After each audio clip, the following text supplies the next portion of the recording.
take a look at the minutes from last week, and if there's a motion to adopt those, we'll entertain that.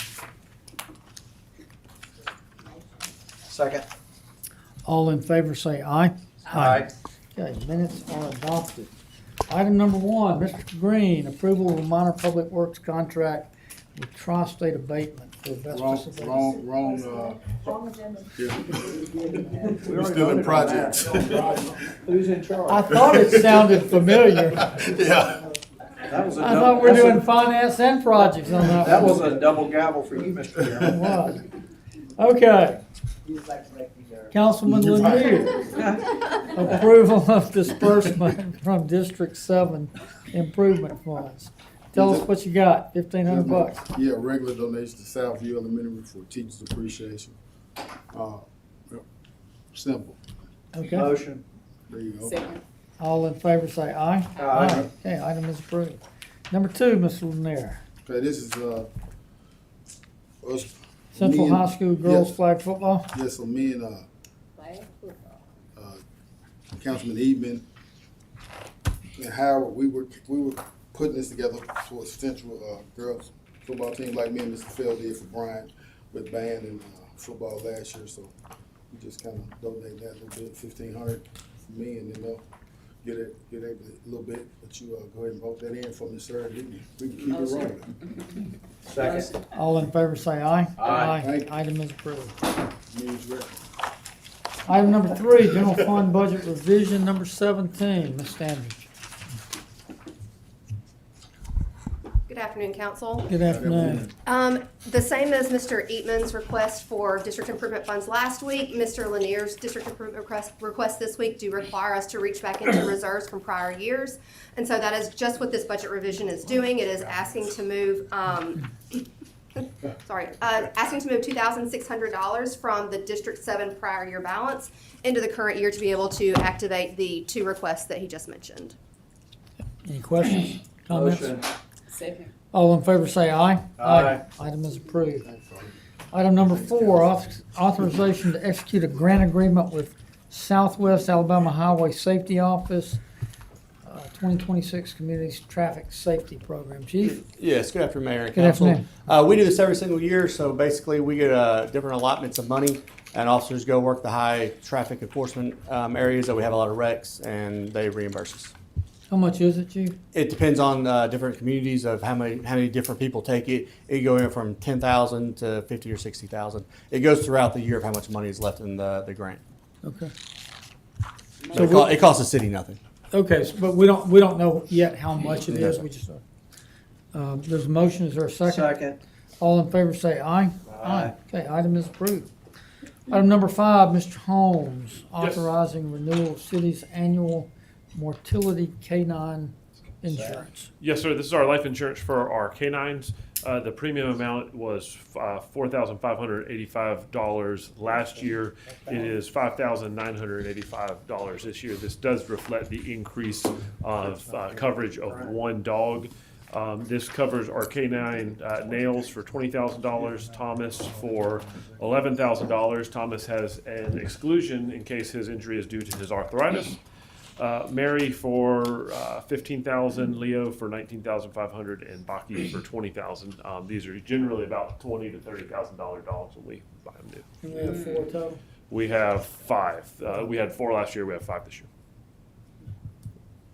Any questions, comments? Better approve that fast. Motion. Second. All in favor say aye. Aye. Okay, item is approved. Get to all the fun. Now the part, look at this. We hadn't even busted the starch on it yet. Isn't this pretty? So we're gonna start working our way through. We've got multiple white space places on various finance agendas before we get to, I think, 22nd. Ms. Sanders, is that when we were looking at a committee vote or first vote? Yeah, the 23rd. And then we've got 2 work sessions on Tuesday and Wednesday, the morning of September 2nd and 3rd. 8:30 to 10:30. 10:45. So, and that'll be, you sit in that's in the main council chambers. So, Ms. Standridge asked me if I wanted to tackle the hard ones first. I said, no, I wanted to get kind of limbered up and loose. So, we're starting with what I hope will be some of the easier ones. Who wants to give their book report first? Chris, you're universal acclaim. I don't know what you've done, but people keep Hey, Chris, you got some pointing on at your you. notes right there. I mean, who doesn't want their garbage picked up, right? You gotta have the garbage. I just brought an org chart because I know it's hard to imagine. We what, appreciate that. What page are you on? I think And it's pictures. 87. 87. And pictures. It's good.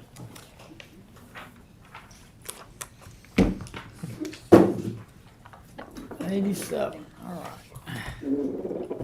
That's just a breakdown of how ESD is structured. I know it's hard to picture where 101 employees can sit, so I brought that just for a visual, and you can see some of our vacancies. And those, we do have a pretty stout turnover on crew workers for ESD, which we all do. That's not a bad thing. We want them to come in as crew workers and work their way up the ladder. So a lot of those you see are crew worker positions there.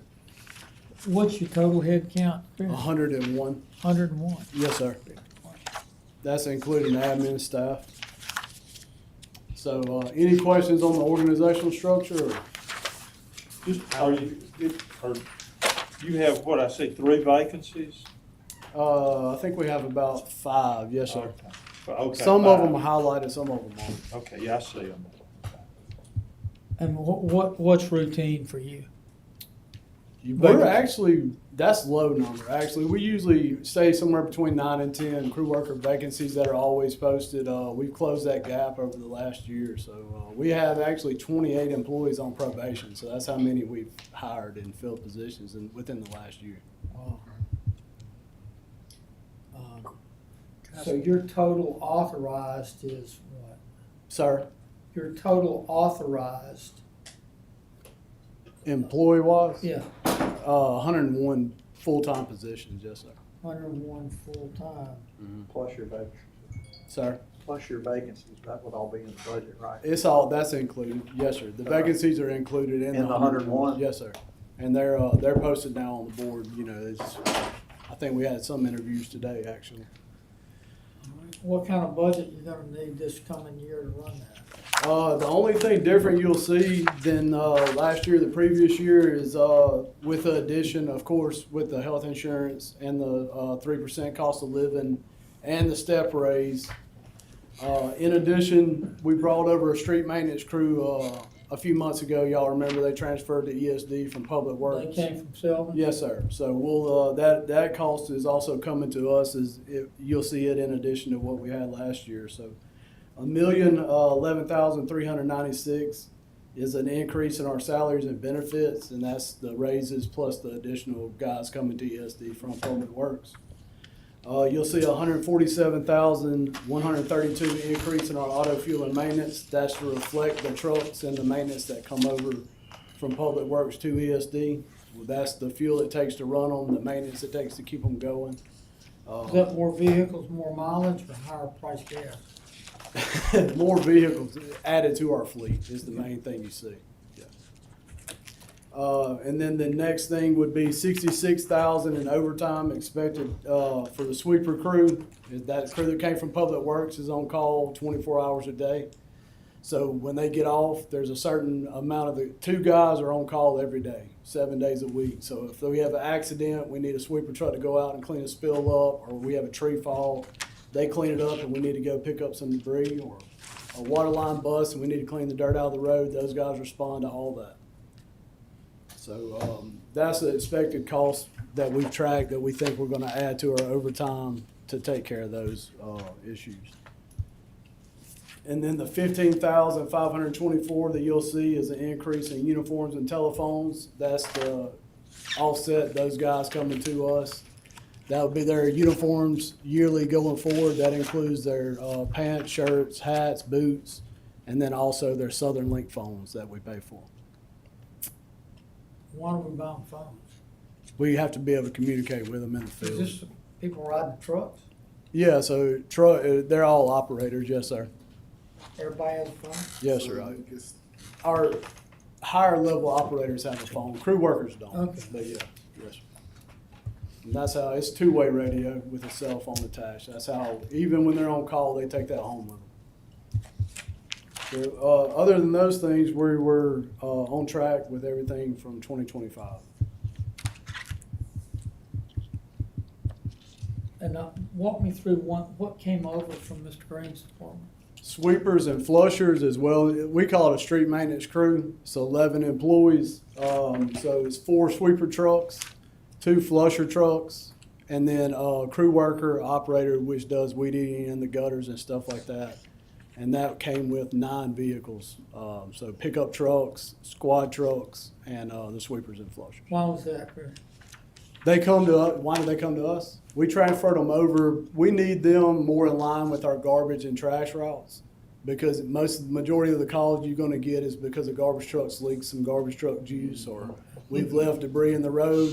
So it makes more sense for them to follow our routes because we were constantly calling and requesting for his guys to come over and Does follow that our leave route. any over there for him? Is that all of them or? It's all of them, yes, All of sir. them. And if they need us, they call us. But we needed them. I hate to say more than anybody did, but we really did. And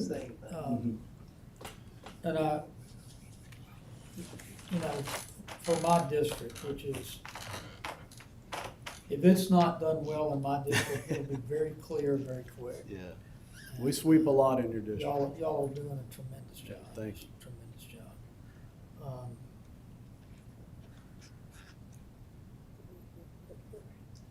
What's your biggest constriction point financially, if you have one? The price of our trucks going up is gonna cause an issue. I mean, I wouldn't say an issue, but they do put a burden because, you Talking about know. the big trucks? Oh, the yes, big- sir. Our garbage trucks are 500 grand. I mean, and they continue to climb. Where do you get them? We bid them, so the lowest bidder usually gets, they come from all over. We've got 3 different vendors that we can buy off of, you know, government contracts, but they all bid, and they're very competitive bids, so you never know who really is going to get it. But I would say that's the biggest thing we face that we're working on. I've actually sent Carly a little, I'm working on a proposal to have an 8-year rotation to where these trucks are replaced every 8 years, 1 a year, and then every 8 years your fleet's new. So I'm working on that, but I think we're gonna need that just because of the price of the trucks and budgeting for them. You know, when they go down, it's not uncommon to see an $80,000 repair bill. I mean, they're very technical. You know, you see them and you don't realize what it takes to run them, but they're actually running them in there from a joystick. So if the joystick goes out, that's a costly repair. So that's probably the main thing we're working on. Selvin and I are working on it together, and we're gonna have something for y'all to look at before long.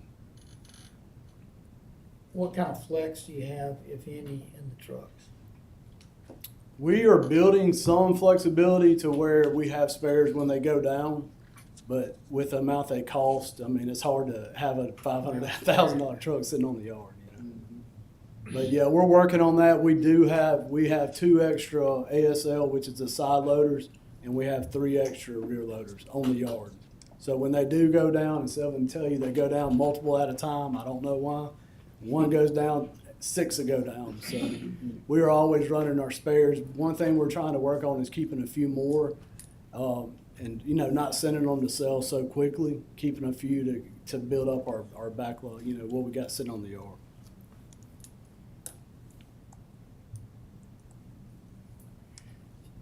So, Chris, the nearly 15% increase in salaries and benefits, that's attributable to the crew coming over? That's some of it, yes, sir. The other part would be just the raises, the cost of living raises, and the insurance, and then the step to go with it. Yes, sir. Okay. Crumbs, Howard? Carly, is that 2025 actual, is that through June or July? What's the date, Ryan? June? Yeah, should have So been we got 1 more quarter, right, to go. Yeah, yes, sir. I mean, you can I guess, guesstimate to 1 quarter. Obviously, every single department's gonna have different spending levels at different times of the year, so it's just- approximately a quarter. Yeah, but it's just actualized through June. To this point, right? June? Yes, Yeah, sir. okay. Chris, I was just gonna say, you know, everybody at the city that I ever deal with is responsive, but it just seems that a lot of times people in the district, when you and I talk, it's an emergency about Yeah. something, right? And I Yes, will sir. say, you guys are pretty quick at getting out there Yeah. and taking care of whatever the issue is, and I do appreciate that, and the crews that you have are very professional, and they do a good job, because, you know, I don't ever get a complaint about any of that. Well, thank It's you. I just appreciate that. the debris and the stuff Yes. that happens, you know, That's right. occasionally, but you guys take care of the problems, and I appreciate that. You're welcome. Thank Thank you. you. Very You much. took care of some recently for me too, so. Yes, ma'am. Hey, Chris, hang on, last thing for you, walk me through the org chart. All right. Is You on this- Is the second page just a further breakdown of the first page, or is that? Yes, sir. So you'll see the supervisors listed on the first page, All right, and then when you flip to the we got second. you, we got a deputy, check, Yes, sir. That's John business service Smith, manager. and then Rebecca Adams. We got the Josh McGowie out to the side. That's our CDL trainer. We also run CDL training through ESD. So all the new hires that come into the city that are required to have a CDL, we train them at our facility through a FMCSA training course. Okay, That's all taught through. He works at ESD, and then below that, you'll see our 5 supervisors, Reginald Smith, Travis Thompson, Barnes Heath, Vincent Ellis, and Chase Watts. And then under that, you got Alfonso Plott. He's our plant leader. He's the leader of our recycling plant. And then the admin support is Kimberly Bullard and Stephanie Scott. Those are the 2 that sit in our front office and take our calls and run our daily logs and keep our stuff up to date as far as ADM and stuff like that. okay, and then when we go over to page 2, and I don't wanna go through each one of these individually, but. So walk me through Reginald How Smith- they're built. Yes, sir. So that's up at top, garbage carts and litter. That's Reginald Smith, and everybody under him in that column, it works for him. They report to Reginald Smith. Same thing for Travis Thompson. So you'll notice trash is broke down into 2 groups. That's because that trash division that's 41 employees in one division, so we broke it down to 2 supervisors, so you got about 20 under each supervisor. Say that again. Trash 1 and trash 2. Check, So trash division has 41 employees, so we broke that down and split them in half. That way, trash 1 has 5 routes and 20 employees, trash 2 has 5 routes and 20 employees. We just tried to even it out so one supervisor wasn't responsible for 42 men at one time. and then over to the far right, the That's- street maintenance crew. Yes, sir. That's the one that came over from Sylvan. You've got, Mhm. down in the bottom left, you've got 2 people devoted to cart repair. Yeah, and that should be 2 devoted to litter. One of them's vacant right now. So those guys do nothing but cart repair, and then the litter guy, he does nothing but pick up litter on designated areas of town every day of the week. Like where? We pick up certain streets in every district, so it would be the most littered area, like on Mondays is Calton Road or something like that. So we pick whatever we've had the most calls on, and we send them to that area to pick up trash. Do those streets rotate in every district or it Yeah. stays the same? We try to rotate them. Some of them do stay the same because it's the most called in. They're just recurring problems. Yes, sir. Yes. Thank you. Yes, sir. The military DNA in me. Thank you very much. Thank you. Good presentation. Absolutely. All right, let's see, we've got, I think, was it IT? Where is it? John? IT, Yes, sir. all right. All right. What page are you on? Let's see. This appears to be 105. 105 on my printout.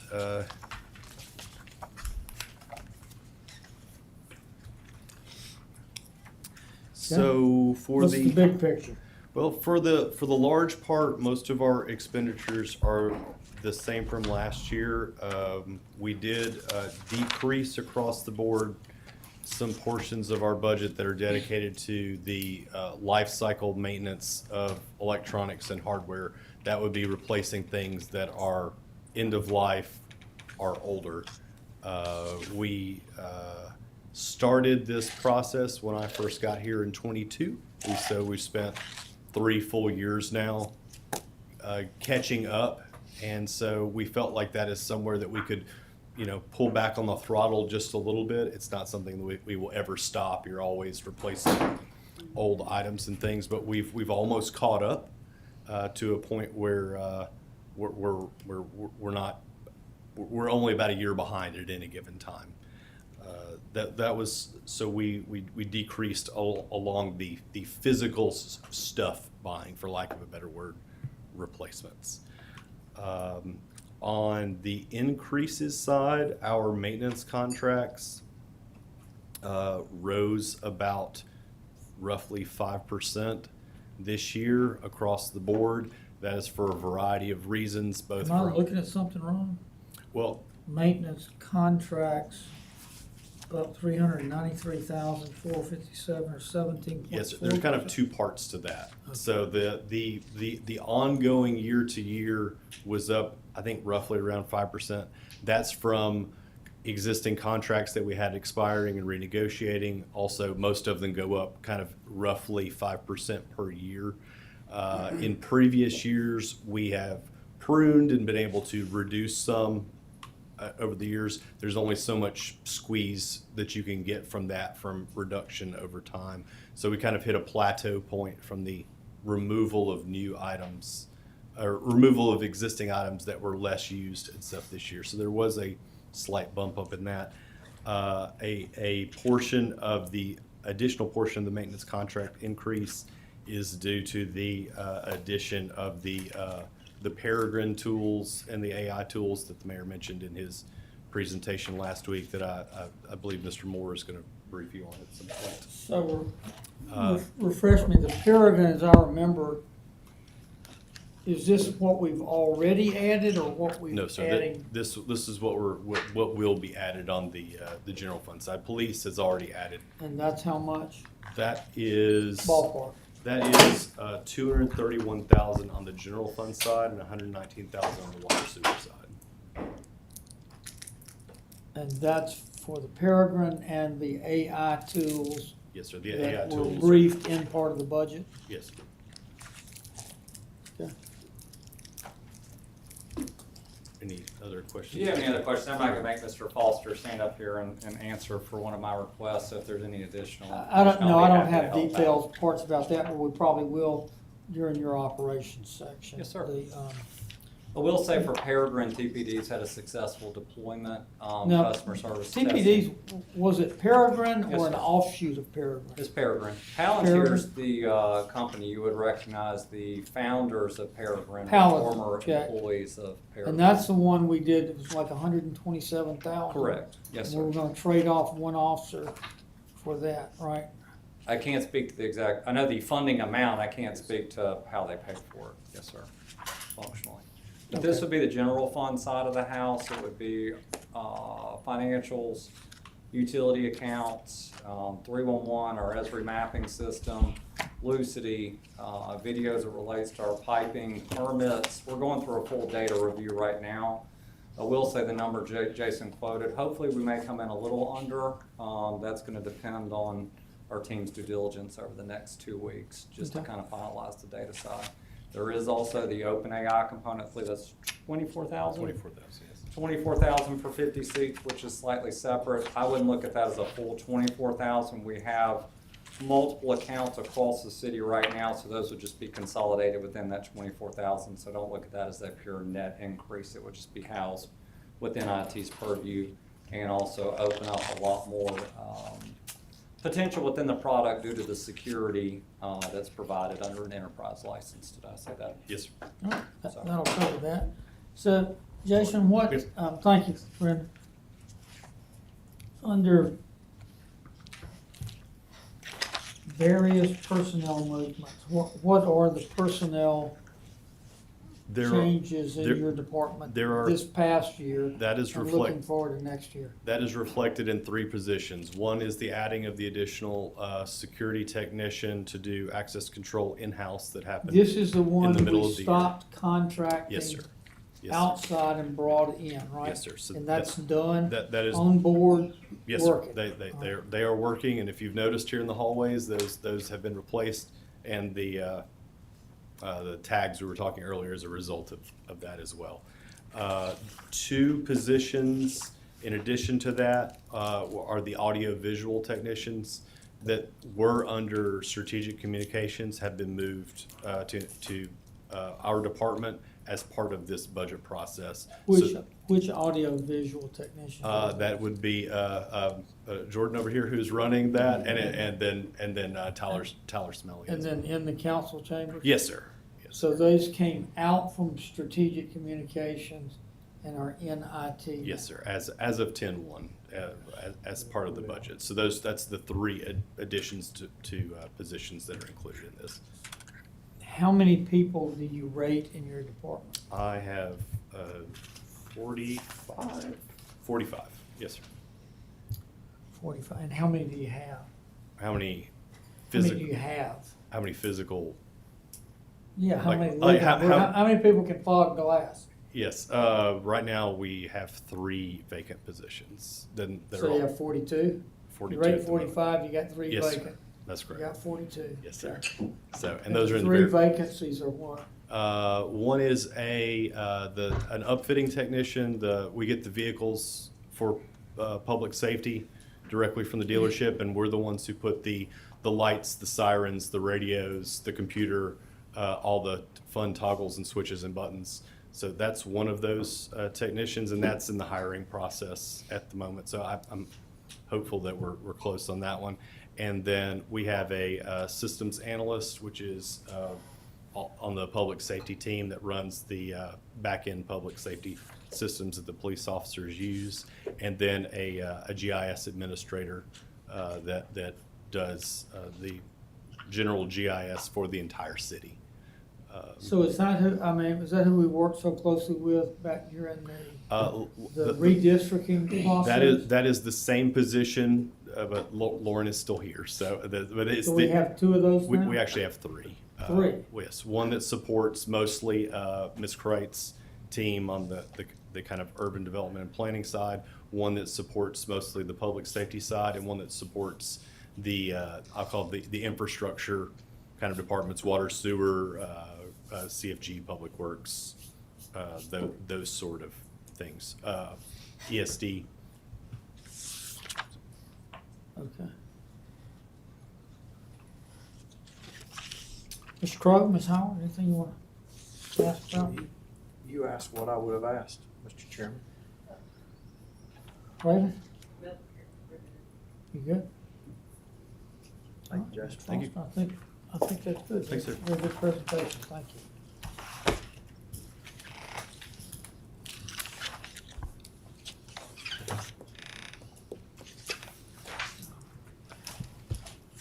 Let's see, whose book report was next? Water and sewer. You didn't jump up as soon as This chair was extra comfy. What page you on, Kimberly? 197.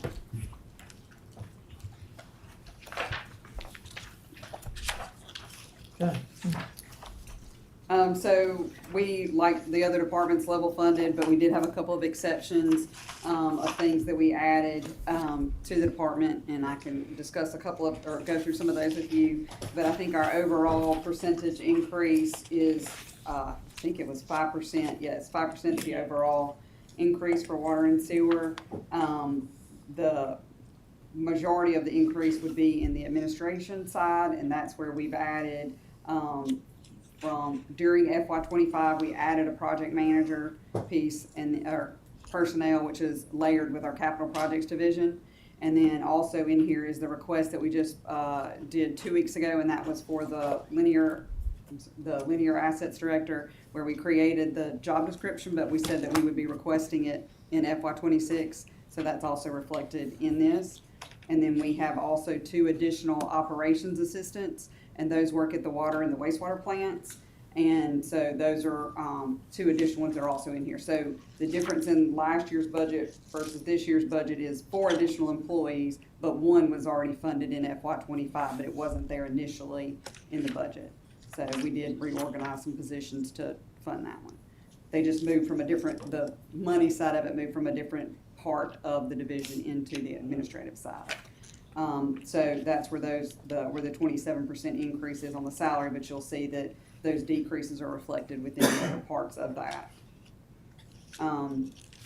So that's the main piece of the increase in the salary, but we have the same as the other with the 8.3 insurance increase, the 3% cost of living, and then also the 1.5% or the 1-step increase as well, which is also reflected in this. We have 199 employees. Currently, I believe the number today is 17 vacancies, all of which are actively posted with the exception of the 3 that we're requesting additional for FY '26. So they're active in the hiring process. The majority of those are going to be crew worker and equipment operator senior. So those are positions that, similar to what Chris said, that they start out and then they get promoted. And so those are the ones that we typically like to have to fill more routinely than some of the upper level ones.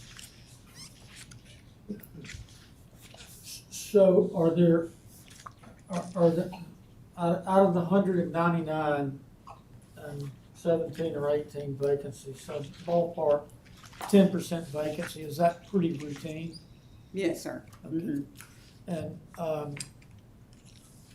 do those cluster in any particular place or category? Yes, so the majority of those positions are going to be in the linear side, and so the linear side of water and sewer is like What is the linear mean? it's the horizontal piece of water and sewer. So it's the water line. It's going to be like your water lines, your sewer lines, your meter group. It's those components. So we're broken into horizontal assets or the linear assets, and then the vertical assets is what we call them, would be your process assets. So your plants and your lakes, things like that.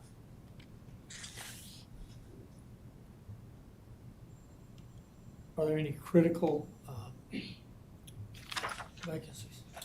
I would say the one critical vacancy right now that we have is the one that we just approved a couple of weeks ago, and that was where we retitled it's the Water Business Operations Director position that was in the business office. That's a vacancy. So where we reworked that job description, but that job is currently posted. Mr. Crowe? Kimberly, I'm sure you can answer this question, or I know Carly can pretty quickly, but when I was looking at this, I think the difference, part of it is the debt service, but as far as revenues go, revenues are up $14.9 million in this budget. And when you look at on the expense side, I mean, $11 million, but most of that is in other operating. Is that, what's the majority of? That is the debt service. Is yes, debt sir. service? That is the new $75 million that we just closed on yesterday, and so that's the debt service for that issuance. It's about $4.6 million. Okay. Is the majority of that revenue increase, are we talking, is this usage, is it new customers? I mean, because that $14 million, I know all of that's not an increase in, So I'll say like that, an increased charge. I think that the revenue generation side is probably half me and half Kimberly, because she is going to be on the actual generation side and I will be on the rate structure side.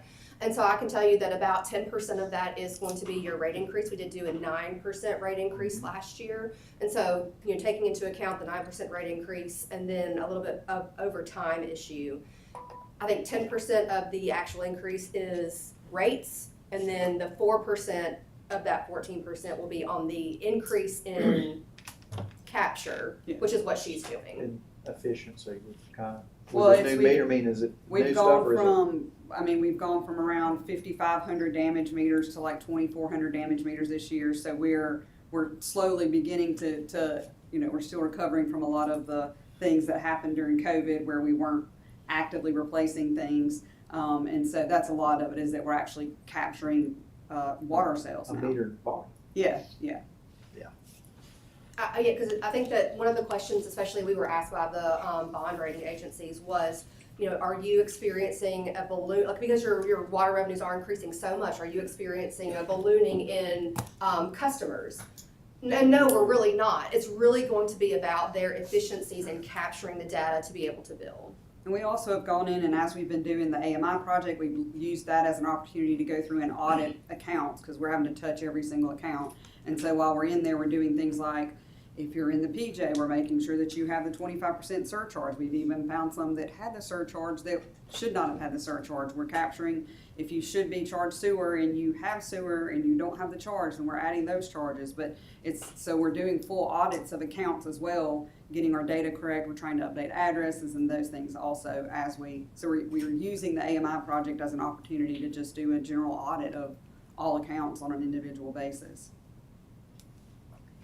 I don't have it in front of me. Carl, do you remember how much the percentage increase was the year before in the last budget? Oh, no, we were actually down. I think it was a 7% increase the year before when we did a full 11% rate increase. Right. So, you know, that was one, and I will say that why water and sewer revenue is so much more over budget is because we very conservatively budgeted for the 10% rate increase this last year, because they were sorry, Kimberly, but they were underperforming in the revenue generation from the previous year rate increase. And so I think that just kind of goes to show that this last, 10 months has really been the height of their realization of the work that they've put in for the efficiency side of things. And I will say a lot of that is now that we have 30% or so of the system on AMI, we have additional time now that we can actually start dedicating staff to replacing meters and doing some of those other things that we weren't able to do when we were so far behind with constantly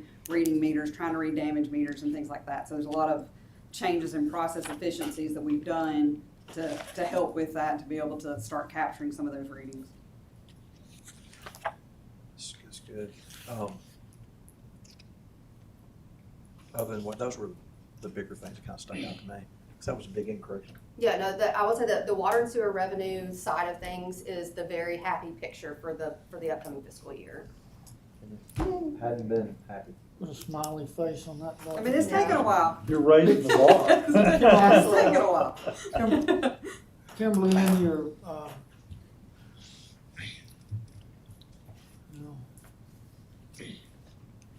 Never mind. Ms. Howard, you got any questions, comments?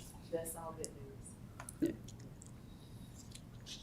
You asked Chris the question about what was like your biggest hurdle, coming up. Would you like me to ask you? I would what's like your you to biggest ask hurdle? that. What's your biggest hurdle? Out of all your questions, So I just, one of our biggest hurdles I think that we're having is that we are in a lot of transition between the AMI project, and that there's a lot of changes that happen behind the scenes with that, but then also with a lot of the capital projects that we have going on, which does take a lot of staff time dedicated to all of the projects, which are great news. But those are all things that, it's taken a lot of time to get the system back where we're going. So there are hiccups along the way as we're in transition and trying to get processes.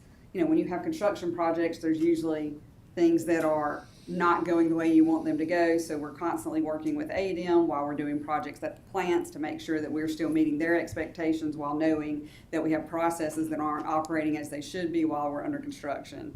So that's one of our biggest hurdles right now, is that while we're making improvements, it's a large hurdle getting there to get those improvements done. So we do feel like that while our numbers and stuff look great, we still very much feel like that we're in transition, and we're looking forward to for the revenues increase for the next year, and then ultimately the next 3 to 5 years.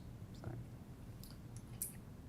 And is the remedy for those hurdles time or labor or money or what?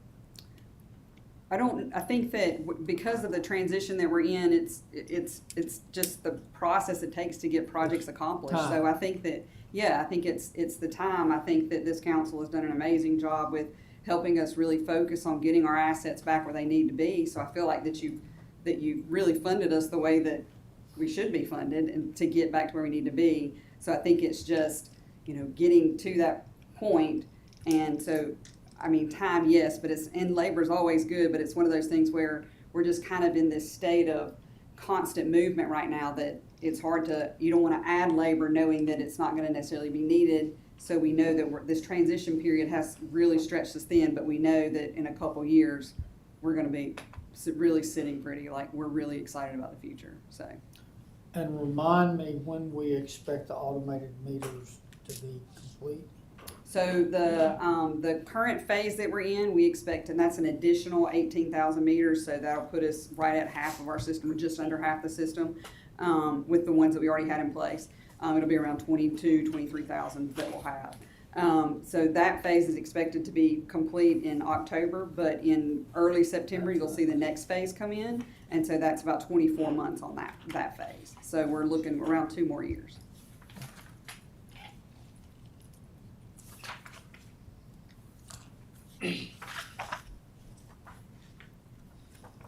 Okay, I don't have any other questions. I'll reserve a saved round if I need one for another session. Thank you. Thank you, Karen. Appreciate it.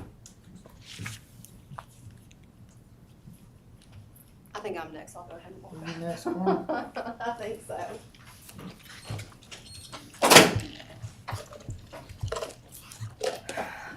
And I can just kick off the discussion. What page you on, Carly?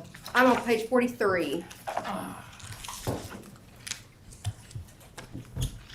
For the accounting and finance department. Obviously, I think that there will probably need to be questions about the revenue side of things, which we will be able to answer also, but I assume that this is just for department discussion.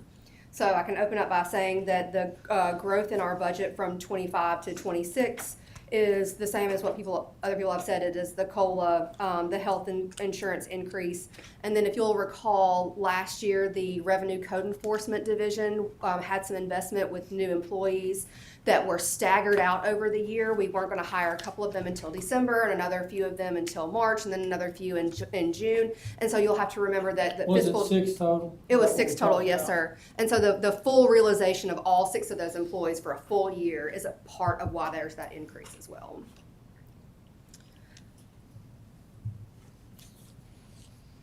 What sort of personnel changes have you had, Ms. Sanders? I have not had any. Not in terms of change out of different people doing different jobs, but Right, yeah, but other than the 6, the 6 for code enforcement, we've really had no changes. Except for, like you said, we've had some people, be promoted and new hires come in, but that's really the gist of it. We've had no positional changes. what do you normally run personnel-wise in that department? With the new people, 45. 45? Yes, sir. And what are you at? I think What that kind of vacancy rate do you typically run? we typically run about 2 to 3 vacancies. Right now we're sitting at 2.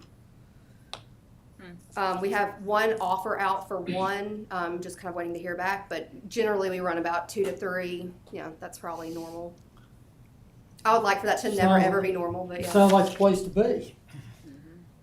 I like to think that we have a really good operation, yeah, and that people are happy. Well, I certainly you're a lifesaver for us, I can promise you. Oh, thank you very much.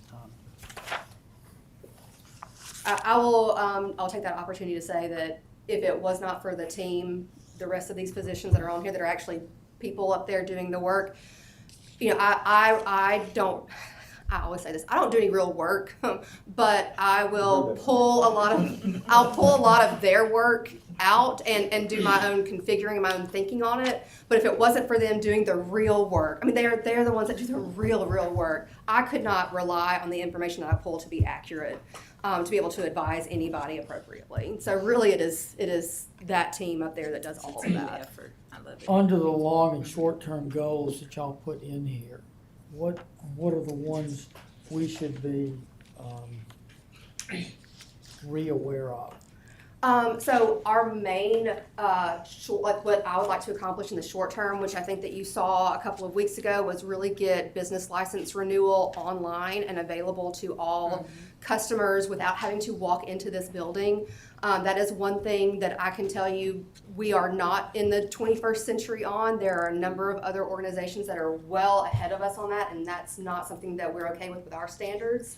And so implementing online payments and online renewals for business licenses is number one on our agenda. I think that getting the revenue code enforcement team really trained up and operating efficiently is up for this upcoming year is number two. They are tasked with raising about $1 million in their audits and their enforcement reviews. On what kind of base? So, A you know, million out of what?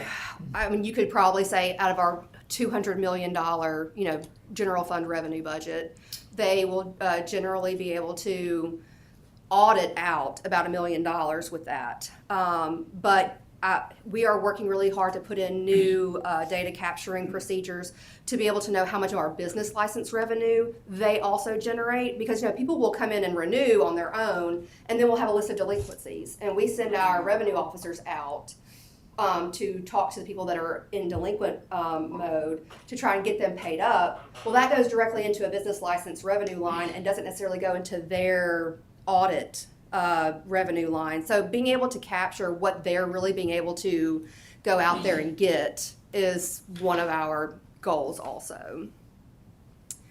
I will say that with the transition from Ms. Sheaf to Ms. Hornsby, there is all of the new staff that needs to be trained on the accounting and financial reporting side, for it is a new audit year coming up. Brennan Bush is the new director of accounting and financial reporting. He was Savannah's associate previously. However, running an audit all on your own is an arduous task and takes about 3.5 months to really complete. And so supporting him and making sure that the staff is really trained up on that. We also have somebody who has been a huge asset, is going to go out on maternity leave right at that same time. So really working through the audit this upcoming year, making sure that the staff is trained is another goal of ours. So this is not strictly a budget question, but it certainly is aligned there. As IT director and operations director have talked about the bringing in and integrating of AI into our city operations. What do you see as, what's the big leap there? I think that Because I mean, I'm sure. kind of assuming that your field is the one of the ones most ripe for Absolutely. that. Absolutely. I do think that we'll be able to gain a lot of efficiencies, especially in the accounts payable realm and the payroll processing realm, that will hopefully in the future pay off dividends in possible repositioning of employees. I think that when it comes to data mining within our current database, we're actually already pretty good at it. What's an example? For data mining. Jason Foster can probably go into how large the Munis ERP database is, but we build queries and dig reports. We can go all the way back to 2004, 2005, and pull out anything and find the details on it. So we're really pretty good at that anyway. Do I think that AI could provide another level for us to use? I do. What that's going to turn into, I think we'd have to wait and see what Peregrine really offers as far as usability for us. But I definitely think on the AP processing side, the payroll processing side, those will be two heavy uses for AI. What about business license? So whether or not AI can really replace customer interaction is really going to be the key. A lot of the stuff that we have now is already automated. If you don't pay by a certain date, you already get automated delinquency notifications. So that's not really going to be that much of a leap for us. It's really going to be whether or not we can do customer exchange use with AI. And whether or not the citizenry will take to that, I think is another thing too. Mr. Crowe, Ms. Howard?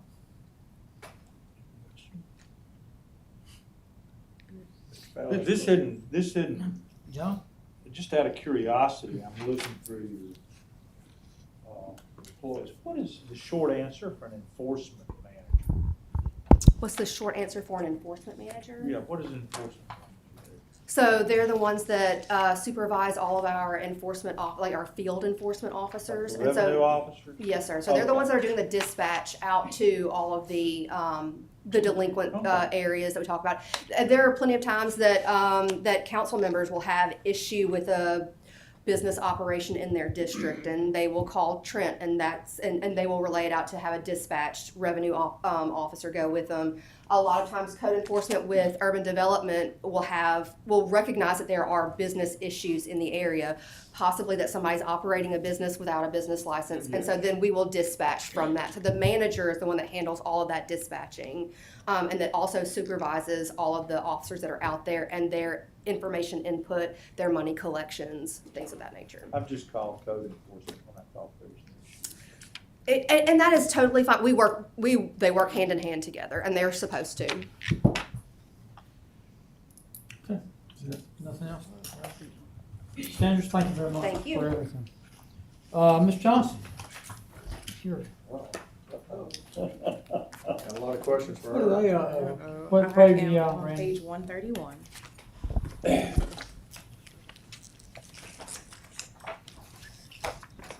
All right. What do you need this year? I honestly, I'm not asking for a whole lot of anything. Done. You'll see, yeah. Other than Brandon. what a lot of our other departments have already mentioned, as far as like salaries and benefits with the insurance and cost of living, you'll see an overall decrease in our operating expenses. A huge part of that is going to be tied to election expenses.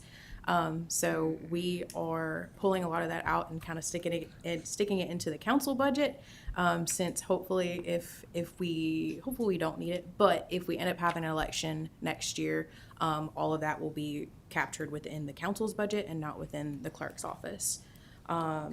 We have a very small increase in overtime and wages to cover any cost related to interns, but that's really about it. So various personnel movements, what personnel movements? So for fiscal year 26, you'll see that there will not be an assistant city clerk budgeted, and then you'll see the director of government relations, external affairs, and crisis communications within that budget as well. It's in the city clerk budget? The mayor clerk budget, yes, sir. You're just briefing the city clerk budget, right? Mayor clerk, yes. My division, yes, sir. Okay. So specifically, my division is going to be on page 135, that breakdown for my office. Okay, so you said this year in your budget there, in fiscal year 26, there won't be an assistant city clerk? Correct. Where would that position be? It- Eliminated. It was part of our budget cuts to Okay. help us with RSA conversion. Okay, yeah, I remember. Okay.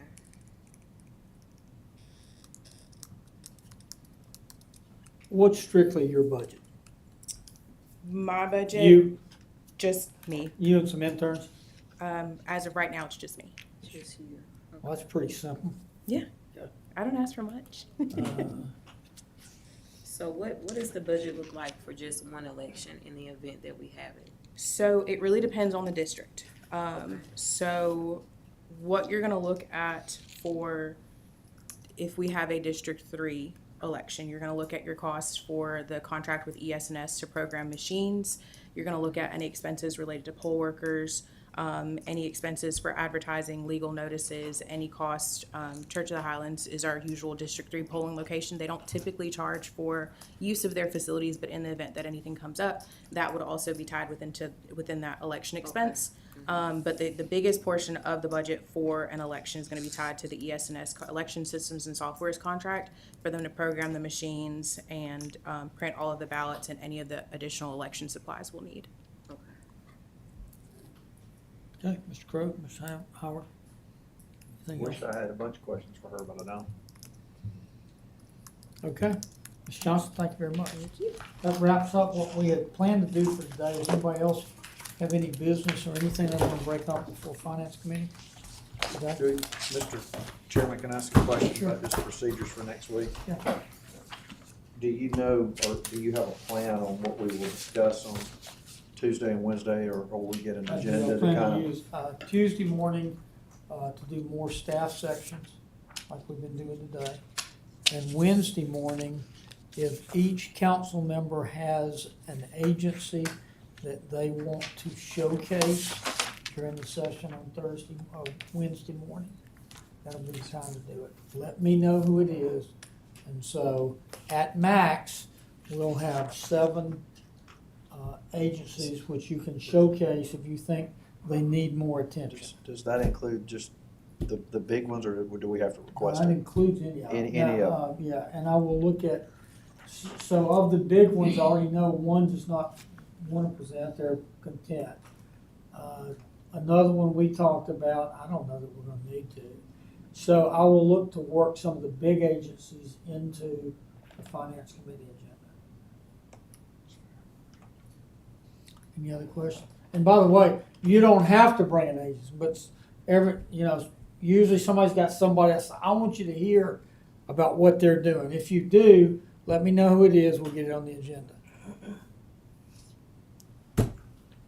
Okay, anything else to be brought before Finance Committee? Is there a motion to adjourn?